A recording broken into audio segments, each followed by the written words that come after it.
വെളിപ്പെടുത്തലിൽ സനൂപിനൊപ്പം തന്നെ പുറത്തെ ഇടനാഴിയിൽ നിന്ന് മിഥുനും അമ്പരന്ന് പോയിരുന്നു. നിൽക്കുന്നിടത്തു നിന്നും ചലിക്കുവാൻ പോലും സാധിക്കാത്തൊരവസ്ഥയിലായിരുന്നു മിഥുൻ. മനസ്സിൽ തോന്നുന്ന വികാരം എന്തു തന്നെയാണെന്ന് അവന് തന്നെ അറിയില്ലായിരുന്നു. കുറ്റബോധമാണോ അതോ മറ്റെന്തെങ്കിലും വികാരമാണോ തന്നെ മൂടുന്നത്? അവന് മനസ്സിലായില്ല.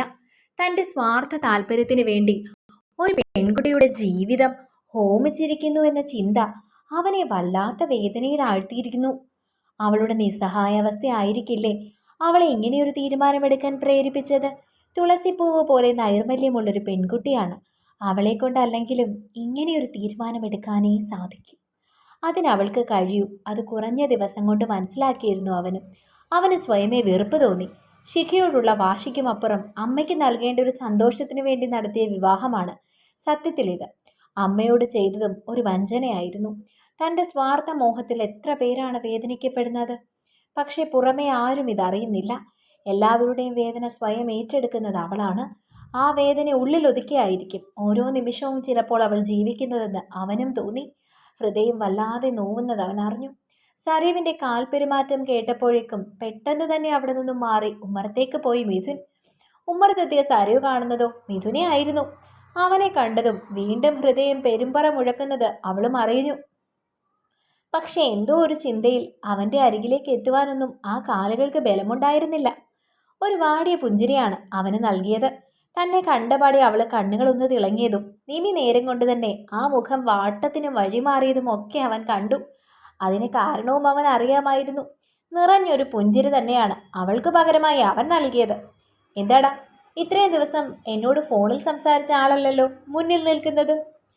എന്നെ കണ്ടിട്ട് ഒരു സന്തോഷമില്ലല്ലോ? ചെറു ചിരിയോടെ അവൻ പറഞ്ഞപ്പോൾ അവളുടെ മിഴികളിൽ നിറഞ്ഞു നിന്ന ഭാവങ്ങൾ പഠിക്കുകയായിരുന്നു അവൻ.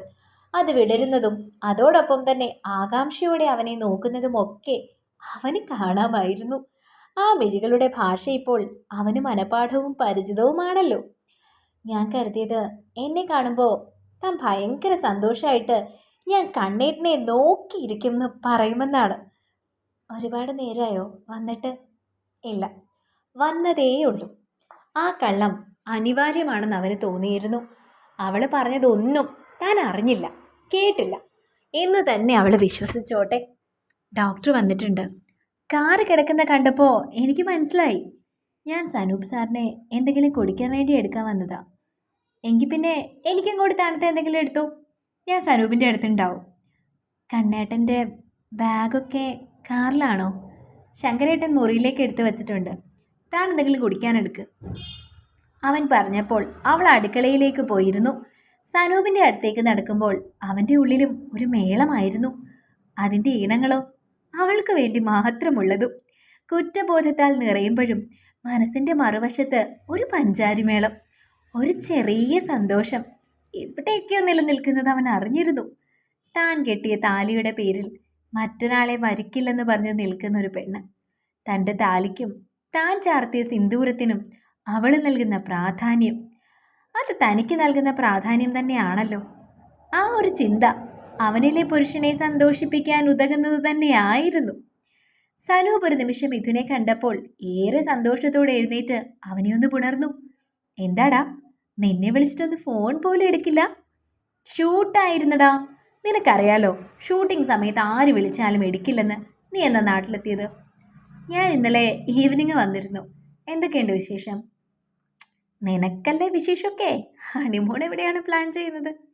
സാധാരണ എല്ലാ സെലിബ്രിറ്റികളും ഹണിമൂൺ പോകുന്നത് മാൽദ്വീപിലേക്കല്ലേ.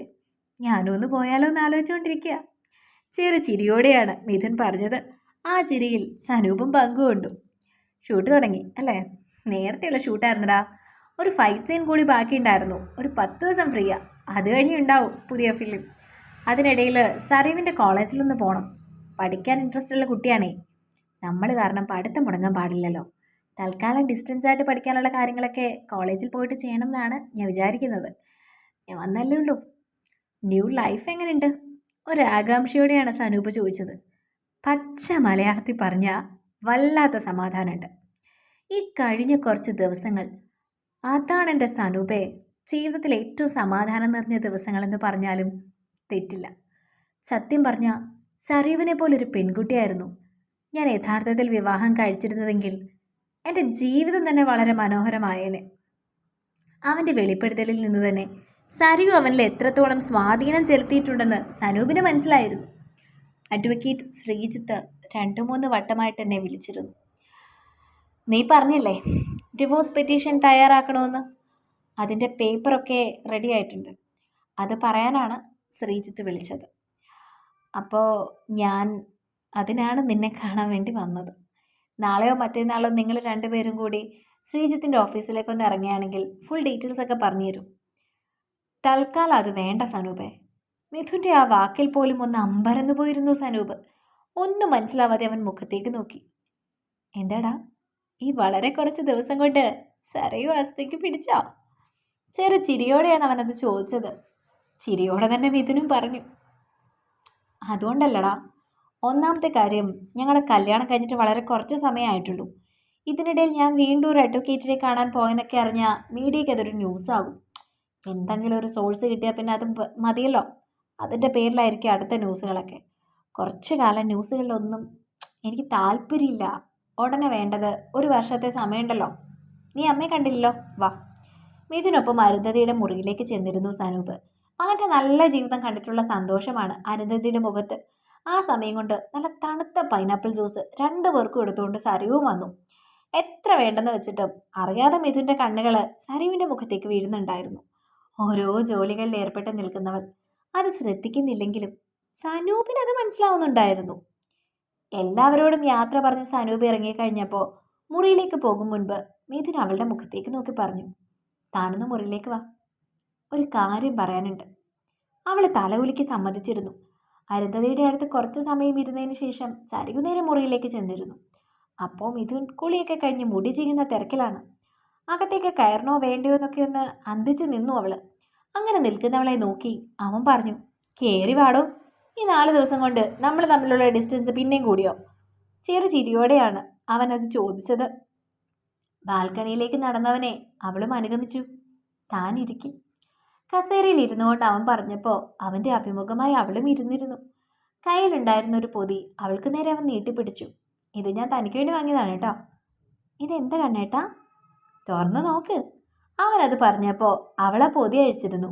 അത് തുറന്നപ്പോൾ അതിൻ്റെ ഉള്ളൊരു ഐഫോണായിരുന്നു. ഞാനിവിടെ ഇല്ലെങ്കിൽ എന്തെങ്കിലും അത്യാവശ്യത്തിന് തന്നെ വിളിക്കണമെങ്കിൽ ഇനി ലാൻഡ് ഫോണിൽ വിളിക്കണ്ടല്ലോ. ഇത് ഒരുപാട് വിലയായിട്ടുണ്ടാവില്ലേ? അതൊന്നും നോക്കണ്ട.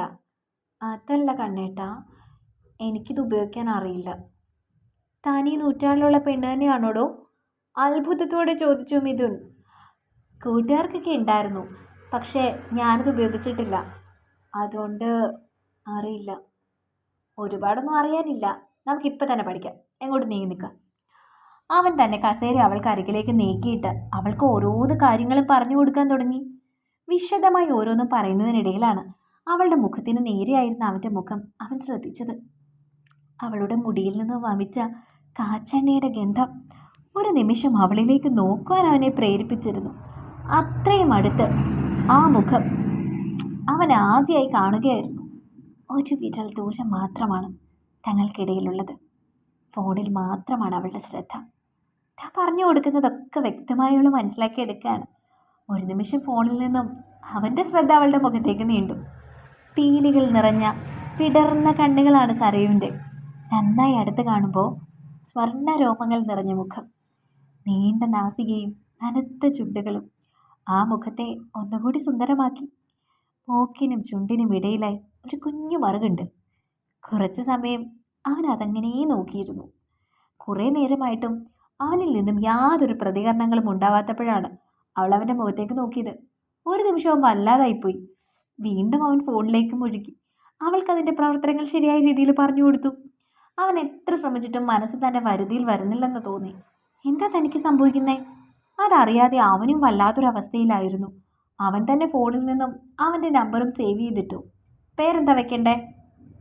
അവളുടെ മുഖത്തേക്ക് നോക്കിയാണ് അവൻ ചോദിച്ചത്. കണ്ണേട്ടൻ എന്ന് തന്നെ മതി. ഓക്കെ, എൻ്റെ പേരിലാണ് കേട്ടോ സിമ്മ്. തൻ്റെ ID പ്രൂഫൊന്നും എൻ്റെ കയ്യിൽ ഉണ്ടായിരുന്നില്ലല്ലോ. എൻ്റെ നമ്പർ തൻ്റെ ഫോണിലും തൻ്റെ നമ്പർ എൻ്റെ ഫോണിലും സേവ് ചെയ്തിട്ടുണ്ട്. നാളെ നമുക്ക് തൻ്റെ കോളേജിൽ പോകാം.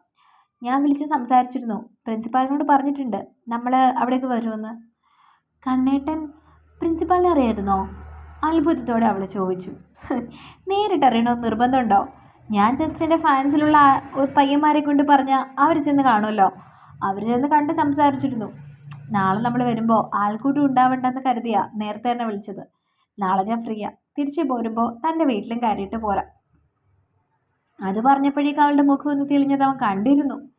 പഠനം വീണ്ടും സ്റ്റാർട്ട് ചെയ്യണ്ടേ? അതിന് ആരെങ്കിലും വെക്കണോ? ട്യൂഷനോ അങ്ങനെ എന്തെങ്കിലും ആവശ്യമുണ്ടെങ്കിൽ പറയണം. അവൻ പറഞ്ഞു. ഏയ് അതൊന്നും വേണ്ട, ഞാൻ തന്നെ പഠിച്ചോളാം. പുസ്തകങ്ങളൊക്കെ കിട്ടിയാൽ മതി. പിന്നെ എനിക്ക് തന്നെ പഠിക്കാവുന്നതേ ഉള്ളൂ. നോട്ട്സൊക്കെ തനിക്ക് എത്തിച്ചേരാനുള്ള മാർഗ്ഗങ്ങളൊക്കെ ഞാൻ പ്രിൻസിപ്പലിനോട് സംസാരിച്ചിട്ടുണ്ട്. അതൊക്കെ എത്തിക്കോളും. താൻ പഠിച്ചാൽ മതി. ഇവിടെ വെറുതെ ഇരിക്കുമ്പോൾ ഒരു മടുപ്പും മാറിക്കിട്ടും. വേറെ എന്തൊക്കെയോ സരീവിൻ്റെ ഹോബീസ്. ഞാൻ എന്തായാലും അടുത്ത മാസവും അതിൻ്റെ അടുത്ത മാസവും ഒക്കെ വലിയ തിരക്കിലായിരിക്കും. എല്ലാം ഔട്ട് ഓഫ് ഇന്ത്യയാണ് ഷൂട്ടിങ്ങേ. അതുകൊണ്ട് തന്നെ കൊണ്ടുപോകാനുള്ള ഒരു നിർവാഹവും ഇല്ല. പിന്നെന്ത് ചെയ്യും? എനിക്കങ്ങനെ പ്രത്യേകിച്ച് ഹോബിയൊന്നുമില്ല. അങ്ങനെ ഹോബികളൊന്നും പിന്തുടരാൻ പറ്റുന്നൊരു സാഹചര്യം ആയിരുന്നില്ല എൻ്റെ. നിന്ന് തിരിയാനുള്ള സമയം ഉണ്ടായിരുന്നില്ല. വീട്ടിൽ അങ്ങനെ ഓരോന്ന് ചെയ്തുകൊണ്ടാവും ഇവിടെ ഇപ്പോൾ വെറുതെ ഇരിക്കുമ്പോൾ എനിക്ക് വല്ലാത്ത ബുദ്ധിമുട്ട്. അവിടെയാണെങ്കിൽ കോളേജിൽ നിന്ന് നേരെ ലക്ഷ്മി അമ്മയുടെ വീട്, പിന്നെ വീട്, അങ്ങനെയായിരുന്നു. ഇവിടെ എന്നെക്കൊണ്ട് ഒരു ജോലിയും ചെയ്യാൻ ലക്ഷ്മി അമ്മ സമ്മതിക്കില്ല. പിന്നെ ഞാൻ വെറുതെ ഇരിക്കുകയാണ്. കോളേജിൽ പഠിക്കുമ്പോൾ ലൈബ്രറിയിൽ നിന്ന് ബുക്കൊക്കെ വായിക്കുമായിരുന്നു. വീട്ടിൽ കൊണ്ടുവരും വായിക്കാൻ വേണ്ടി. പക്ഷെ സമയം കിട്ടില്ല വായിക്കാൻ. വായനാശീലം നല്ലതാട്ടോ, എനിക്കും പണ്ടുണ്ടായിരുന്നു. ഇപ്പോൾ വല്ല യാത്രകളിലോ മറ്റോ വായിച്ചെങ്കിലായി. എൻ്റെ കളക്ഷനിൽ കുറേ ബുക്സ് ഉണ്ട്, മലയാളം ഇംഗ്ലീഷും ഒക്കെ ആയിട്ട്. എനിക്ക് കൂടുതലും ശാന്താറാമിൻ്റെ പുസ്തകങ്ങളോടാണ് താല്പര്യം. മിഥുൻ അവളുടെ മുഖത്തു നിന്ന് കണ്ണെടുക്കാതെയാണ് പറഞ്ഞത്. എനിക്കെപ്പോഴും നാടൻ കഥകളാണ് കണ്ണേട്ട ഇഷ്ടം. MDയുടെ മഞ്ഞ് പോലെ. ഞാനെപ്പോഴും പഴമയെ സ്നേഹിക്കുന്ന ഒരാളാണ്. അത് തൻ്റെ ഓരോ പ്രവൃത്തിയിലും എനിക്ക് മനസ്സിലാവുന്നുണ്ട്. MDയുടെ മഞ്ഞ് ഞാൻ വായിച്ചിട്ടുണ്ട്. Good one. കൂടുതലും മോട്ടിവേഷണൽ രീതിയിലുള്ള കാര്യങ്ങളൊക്കെയാണ് ഞാൻ വായിക്കാറുള്ളത്. അത് വായിക്കുമ്പോൾ അങ്ങനെങ്കിലും കുറച്ച് പോസിറ്റീവ് ഇടട്ടെ എന്ന് കരുതി. തനിക്ക് എന്താണെന്ന് വെച്ചാൽ നമുക്ക് വേണമെങ്കിൽ ബുക്ക് ഷോപ്പിൽ പോയി വാങ്ങാം. അയ്യോ, അങ്ങനെ നിർബന്ധമൊന്നുമില്ല കണ്ണേട്ടാ. കണ്ണേട്ടൻ്റെ കയ്യിലുള്ളത് ഞാൻ വാങ്ങിച്ചോളാം. Okay, good. അതിരിക്കട്ടെ, ഡിഗ്രി ഈ ഇയർ കംപ്ലീറ്റ് ആവുമല്ലോ. ഇനി എന്താ പരിപാടി ഇവിടുന്ന് പോയി കഴിഞ്ഞിട്ട്? അവളുടെ മനസ്സൊന്നറിയാനായിരുന്നു അവൻ അങ്ങനെ ഒരു ചോദ്യം ചോദിച്ചത്. സനൂപിനോട് മനസ്സ് തുറന്നതുപോലെ തന്നോട് അവളോട് സംസാരിക്കുമോ എന്നറിയാൻ വേണ്ടി. മറുപടി കൊടുക്കാൻ അവൾക്ക് വാക്കുകൾ കിട്ടിയില്ല. ഇവിടുന്ന് പോയിട്ട് പ്രത്യേകിച്ചൊന്നും തീരുമാനിച്ചിട്ടില്ല. പഴയതുപോലെ തന്നെ. ഒരിക്കലും പഴയതുപോലെ ആവില്ല സരിയുടെ ലൈഫിന്. നമ്മൾ ഡിവോഴ്സ് ആകുമ്പോഴും അതൊരു വാർത്തയാവും. പിന്നെ ഒരുതരം സഹതാപ ലൈനായിരിക്കും കാര്യങ്ങളൊക്കെ. കാരണം ഞാനൊരു സെലിബ്രിറ്റി ആണല്ലോ. ഒരു വിവാഹബന്ധം തകർന്നാലും അത് പുരുഷൻ്റെ മോശപ്പെട്ട സ്വഭാവമാണെന്നല്ലേ കൂടുതൽ ആൾക്കാരും ചിന്തിക്കും. അവരുടെ കണ്ണിൽ തന്നെ വഞ്ചിച്ചൊരു പുരുഷനായി ഞാൻ മാറും. ഒരു വിവാഹം കഴിഞ്ഞ് രണ്ടാമത്തെ ഭാര്യയെ വഞ്ചിച്ച ഒരു പുരുഷൻ. അല്പം പരിഹാസത്തോടെയായിരുന്നു അവനത് പറഞ്ഞത്. സ്വയമേ ഉള്ളൊരു പരിഹാസം. ഞാനും ഇങ്ങനെയൊക്കെ തന്നെയായിരുന്നു കണ്ണേട്ട വിചാരിച്ചത്. പക്ഷേ ഓരോരുത്തരോടും ഇടപെടുമ്പോൾ അപ്പോഴല്ലേ നമുക്ക് അവരെപ്പറ്റി കൂടുതലൊക്കെ അറിയാൻ പറ്റൂ. എനിക്കിപ്പോൾ നന്നായി അറിയാം. കണ്ണേട്ടൻ്റെ ആ കുട്ടിയുടെയും ജീവിതത്തിൽ നടന്നതിന് കണ്ണേട്ടന് ഒരു ഉത്തരവാദിത്വം ഉണ്ടായിരിക്കില്ലെന്ന് കുറച്ച് കാലങ്ങൾ കൊണ്ട് തന്നെ എനിക്ക് മനസ്സിലാവുന്നുണ്ട്. അങ്ങനെ അവൾ എന്നെ മനസ്സിലാക്കിയിരുന്നില്ല സരയു. അങ്ങനെയായിരുന്നെങ്കിൽ.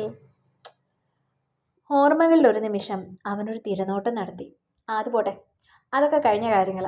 ഞാൻ കേൾക്കാൻ പോലും ഇഷ്ടപ്പെടാത്ത കാര്യങ്ങൾ. മിഥുൻ പറഞ്ഞു. ഈ ചോദ്യം ഞാൻ തിരിച്ചു ചോദിക്കട്ടെ. ഞാൻ ഇവിടുന്ന് പോയി കഴിയുമ്പോൾ എന്തായിരിക്കും കണ്ണേട്ടൻ്റെ പ്ലാൻ? എനിക്കെന്ത് പ്ലാൻ? ഞാനിതുപോലെ സിനിമയിലൊക്കെ അഭിനയിച്ച് ഇങ്ങനെയൊക്കെ ജീവിക്കും. പിന്നെ കുറേ നാൾ കഴിഞ്ഞ് മനസ്സിനിടങ്ങി ആരെങ്കിലും കണ്ടാൽ കിട്ടും. ഇപ്പം ജീവിക്കണം എന്നൊരു തോന്നലൊക്കെ ഉണ്ട്. ഇടം കണ്ണാൽ അവളെ ഒന്ന് നോക്കിയാണ് അവനത് പറഞ്ഞത്. അവളുടെ ഹൃദയത്തിനുള്ളിൽ എന്തെങ്കിലും ഉണ്ടോ എന്നറിയാൻ വേണ്ടി തന്നെയുള്ളൊരു അന്വേഷണമായിരുന്നു ആ മറുപടി. ഒരു നിമിഷം അവളുടെ കണ്ണുകളിൽ ഒരു തിരയിളക്കം അവൻ കണ്ടു. പുഞ്ചിരിച്ചു കൊണ്ടിരുന്ന മുഖത്തെ തെളിമ നഷ്ടമായി പെട്ടെന്ന്. സരിയു വളരെ അത്ഭുതത്തോടെ തന്നിലുണ്ടായൊരു മാറ്റത്തെ മനസ്സിലാക്കി. ഉള്ളിൽ എവിടെയോ തനിക്കൊരു സ്വാർത്ഥത മുള പൊട്ടുന്നോ? അവൻ മറ്റൊരു പെൺകുട്ടിയെ സ്വന്തമാക്കുമെന്ന് പറഞ്ഞപ്പോൾ ഹൃദയത്തിൽ എവിടെയോ ഒരു ഗദ്ഗതം ഉണരുന്നത് പോലെ തോന്നുന്നു. ഒരു തേങ്ങലോ തൊണ്ടക്കുഴി വരെ വന്നെത്തി നോക്കി പോവുകയാണ്. ഹൃദയത്തിൻ്റെ പ്രവർത്തനത്തിലൊക്കെ ഒരു മാറ്റം പോലെ. അവൻ കെട്ടിയ താലി ചേർന്ന് കിടക്കുന്ന മാറിടം ഒന്ന് ഹൃദയവേദനയാൽ പിടഞ്ഞതുപോലെ അവൾക്ക് തോന്നി. താൻ എല്ലാ അർത്ഥത്തിലും ഇപ്പോൾ ഒരു ഭാര്യയായി മാറുന്നത് സരയു ആ നിമിഷമാണ് അറിയുന്നത്. തൻ്റേതെന്ന് വിശ്വസിക്കുന്ന പുരുഷനിൽ തനിക്ക് മാത്രമെന്ന സ്വാർത്ഥതയിലേക്ക് ഒതുങ്ങിക്കൂടാൻ ആഗ്രഹിക്കുന്ന ഒരു സാധാരണ ഭാര്യയായി താൻ ഇതിനോടകം മാറിയെന്ന് അത്ഭുതത്തോടെ അവൾ തിരിച്ചറിഞ്ഞു.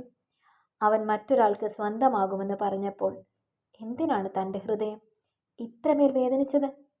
എങ്കിൽ പിന്നെ ശരിക്കും ഒരു വിവാഹം കഴിച്ചാൽ മതിയായിരുന്നല്ലോ. എന്തിനായിരുന്നു ഇങ്ങനെയൊരു നാടകം? ഉള്ളിൽ നിറഞ്ഞ വേദനയെ മറച്ചുകൊണ്ടാണ് അവൾ അവനോട് ആ ചോദ്യം ചോദിച്ചത്. അതെപ്പോഴെങ്കിലും സംഭവിക്കുമെന്നല്ലേ ഞാൻ പറഞ്ഞുള്ളൂ. അങ്ങനെ ഒരാളെ ഞാൻ കണ്ടുമുട്ടണം, അയാൾ ഞാൻ ഇംപ്രസ്ഡ് ആവണം, അങ്ങനെ ഒരുപാട് കാര്യങ്ങളുണ്ടല്ലോ. അങ്ങനെ ചിലപ്പോൾ സംഭവിച്ചേക്കാം. സരയുവിൻ്റെ ജീവിതത്തിലും അങ്ങനെ തന്നെ ആയിരിക്കും. നമ്മൾ തമ്മിലുള്ള കരാറൊക്കെ അവസാനിപ്പിച്ച് തിരിച്ചു പോകുമ്പോൾ മറ്റൊരാളെ കണ്ട് ഇഷ്ടമായാൽ വിവാഹത്തിലേക്ക് പോകില്ലേ? പൂർണ്ണമായും അവളുടെ മനസ്സ് അറിയണമെന്ന ആഗ്രഹത്തോട് മാത്രമായിരുന്നു അവൻ ആ ചോദ്യം ചോദിച്ചത്. അവനോട് എന്തു മറുപടി പറയണമെന്ന് അവൾക്കറിയില്ലായിരുന്നു. ഒരു നിമിഷം മറുപടിയില്ലാതെ അവളുടെ മിഴികളിൽ പല ഭാവങ്ങളും വിടരുന്നത് ഒരാകാംക്ഷയോടെ തന്നെ അവൻ കണ്ടു. കാത്തിരിക്കൂ അടുത്ത ഭാഗങ്ങൾക്ക് വേണ്ടി. അതോടൊപ്പം ലൈക്കിൻ്റെ കാര്യം ഇനി പറയണ്ടല്ലോ. ലൈക്ക് ചെയ്യാൻ മറക്കണ്ട കേട്ടോ.